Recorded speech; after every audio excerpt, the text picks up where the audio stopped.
Saudara Presiden ke-7 RI Joko Widodo buka suara terkait anggaran pembangunan Ibu Kota Nusantara atau IKN yang disebut Menteri Pekerjaan Umum Dodi Handoko diblokir oleh Menteri Keuangan Sri Mulyani. Jokowi juga mengaku beberapa kali berkomunikasi dengan Kepala Otorita IKN Basuki Hadi Mulyono. Jokowi mengaku hanya bertanya soal kabar Basuki. Jokowi juga mengaku tidak membahas mengenai IKN dengan Basuki. Ia kembali menegaskan bahwa IKN merupakan urusan pemerintah.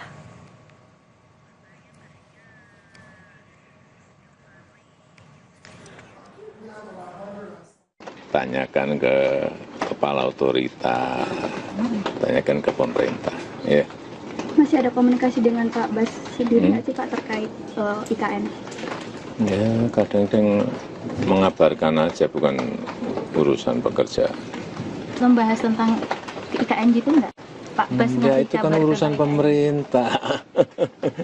Jangan ditarik-tarik itu urusan pemerintah. Atau mengabarkan terkait progres IKN Pak ke jenengan gitu? Enggak ada hubungannya. Pak, kalau laporan progres ya ke